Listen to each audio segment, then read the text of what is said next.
Tulong aldaw antes ang bagong taon na makal na nin paputok si Rachel. Habo niya kaya makisabayan pa sa dagsakan para bakal.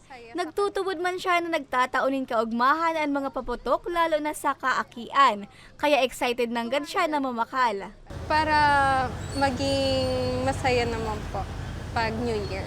Sa mga bata po kasi yung mga ano lang, gaya nito, para mas-safe po. Sa mga matanda din po, yung kwites na malaki and fireworks po. Kung excited umakal si Rachel, ang paratyendang si Nanay Gina, pigkakamundo ang maluyang barakala nin paputok. Istorya niya, maski ka nagtalikod na Pasko, pipirasa naman ang nagbakal nin mga paninda niyang paputok. Madam, maluyahon. Sa totoo sana, no nakaaging alaw na pizza 24, Pasko, wala talaga. Ang bintami po na pagkatindami pa sana, hanggang itong 24 na ito, 1,000. Ngunya nakatukaw lang kami, marami nagbabakal-bakal man na diit-diit kan mga tingi-tingi. Ang paratinda man na si Christine, nagtutubod na mas madagsaan para bakal sa petsa 30 asin petsa 31. Nagkataon lang kasi bago naman kami dito sa pwesto me.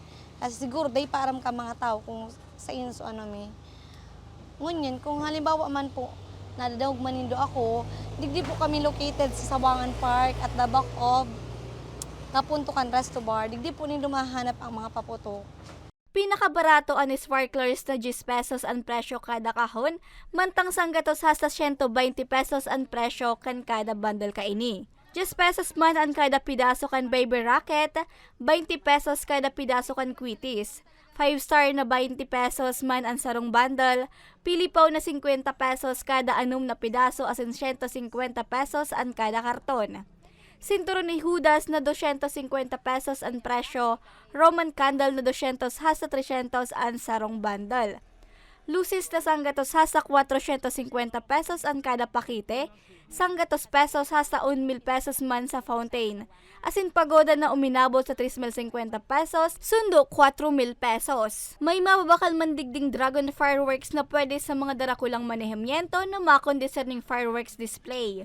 Safe na fireworks at the same time, yung quality nandun. Although it's much more, a little bit, or sabihin natin medyo price siya compared sa others, pero ang sure na magagaranti namin is yung quality, tapos yung safety ng bumili at the same time, yung family around the, sabihin natin sa village or sa ano.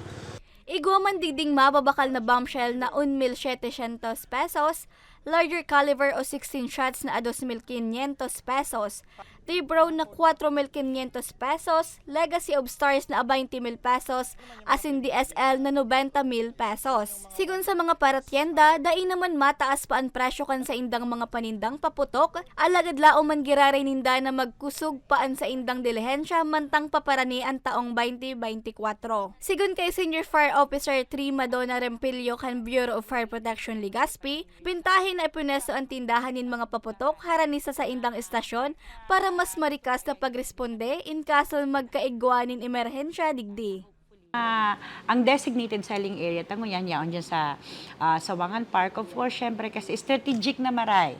Aside from the fact na arani talaga siya digdi sa muya, sa BFP, para maiwasan tananggad. So, sabi ta nga ni ibaga kasubago na mga firecracker-related na incidents, fire incidents. Kaya siguro yaon siya dyan ganyan. Yan ang designated area kasi sa safety pa rin kang gabos. And arayo siya sa mga community, sa mga harong, di ba? So, mas magayon iyan na yaon siya dyan. Mientras tanto, sa datos kan DOH Bicol, poon Desyembre 21 hasta 28, siyam na itala nindang tinamaanin paputok, saro sa Albay, Camarines Norte, tulo sa Naga City, asin apat sa Camarines Sur. Ang mga lugadan guminamit ni improvised canyon, 5-star asin fountain. Para sa mga baretang tatak Bicol, Regine Boy.